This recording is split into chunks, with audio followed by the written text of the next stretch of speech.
Good afternoon, graduates, families, faculty, and friends. It is my honor and privilege to join you, in your homes no less, as we recognize and celebrate my fellow Wahoos on this wonderful, pioneering virtual graduation, quite possibly conducted with the smallest carbon footprint in our beloved university's 200-year history. Let me start off by saying these are certainly challenging and unique times in our history. Sometimes it helps to stop and learn from those who came before us. We've unfortunately been engaged in other global wars. When my father was your age, he was returning from World War II. He grew up during the Depression, left college in his second year to enlist in the Army after Pearl Harbor. He served in the 94th Infantry Division of General Patton's Third Army, fought in hand-to-hand combat as an infantry rifleman on the front lines in Germany and France, including through the bitter cold and snow in the bloody Battle of the Bulge 75 years ago. I've always had great admiration for my dad because he picked the hard road. He picked the road that made a difference, ultimately ensuring freedom and liberty throughout the world. Many of his friends and classmates did not return, but he was fortunate enough to come home, finish college, and spend a career with the FBI serving his country. In addition to world wars, we suffered as a nation through other pandemics before: smallpox, yellow fever, cholera, the Spanish flu, just to name a few. As with these pandemics, I'm confident that solutions will be developed, including the vaccines, medical devices, healthcare facilities, and the infrastructure necessary to protect the public health, safety, and welfare.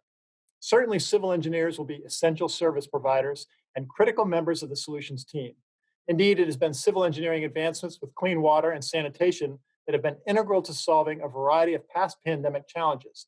And it was Lewis Thomas, the former dean of the Yale Medical School, who said, "The greatest advances in improving human health were the development of clean drinking water and sewage systems.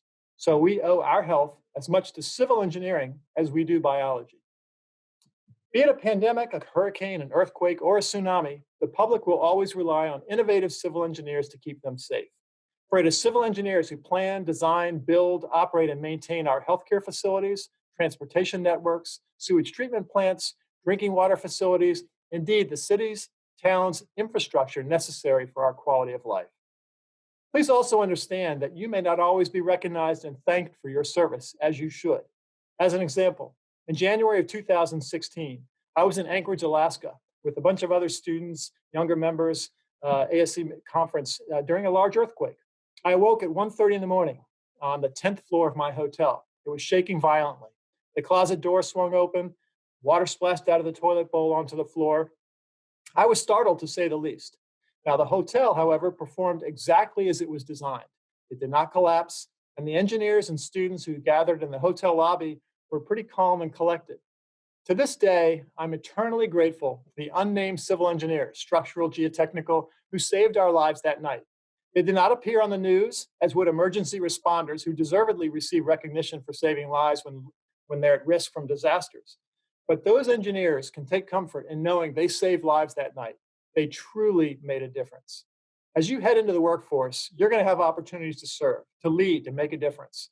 My advice is that you say yes, willingly accept those challenges, always seeking to do what is right. One of my favorite quotes is from President Teddy Roosevelt, often called the conservation president, which I'll paraphrase as, "It is not the critic who counts, not the one who points out how the strong stumble, or where the doer of deeds could have done them better.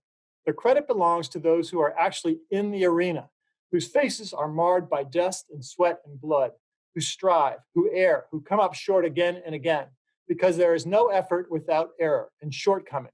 But who do actually strive, do the deeds, who know great enthusiasm, great devotions, who spend themselves in a worthy cause, who at the best know in the end the triumph of high achievement, and who at the worst, if they fail, at least fail while daring greatly." I sincerely believe that each of you have chosen a profession that puts you squarely in the arena. You didn't pick the easy road, and there is no debating whether your services are essential. We humans need clean water, clean air, sanitation, energy, communication, a supply chain, and transportation network. Civil engineers don't just protect our quality of life, they enable life by providing the essential services we need to live. As President Herbert Hoover, himself a mining engineer, once said, "It is a great profession. There is the fascination of watching a figment of the imagination emerge through the aid of science to a plan on paper. Then it moves to realization in stone or metal or energy. Then it brings jobs and homes to humanity. Then it elevates the standards of living and adds to the comforts of life. That is the engineer's high privilege." With this high privilege comes great responsibility. Beyond pandemics, the world faces many challenges. In the United States, much of our infrastructure is reaching the end of its useful life, with a cumulative GPA of a D+, not something your parents will be proud to see you bring home on your report cards. There is much work to be done, and we cannot do it the way we did it in the past. We need sustainable, safe, resilient solutions. We need to think differently, evaluate life cycles, be system integrators, working with diverse teams. On a global scale, the world population continues to grow at over 80 million people per year. And the United Nations highlights our challenges with sustainable development goals: poverty, hunger, equity, clean water, clean air, energy, infrastructure, sustainable cities, and climate, just to name a few.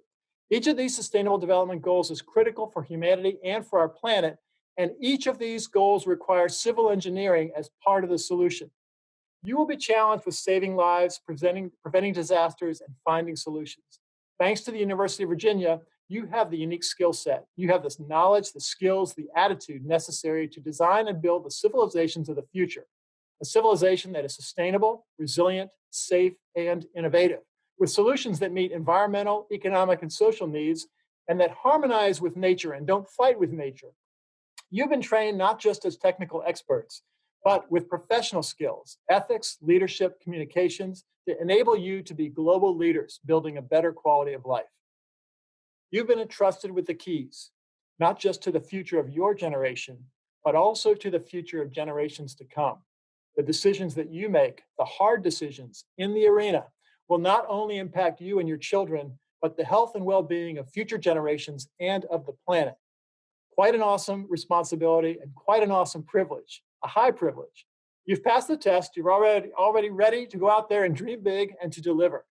My heartfelt thanks and congratulations to each of you, and my best wishes as you go forth and make a difference.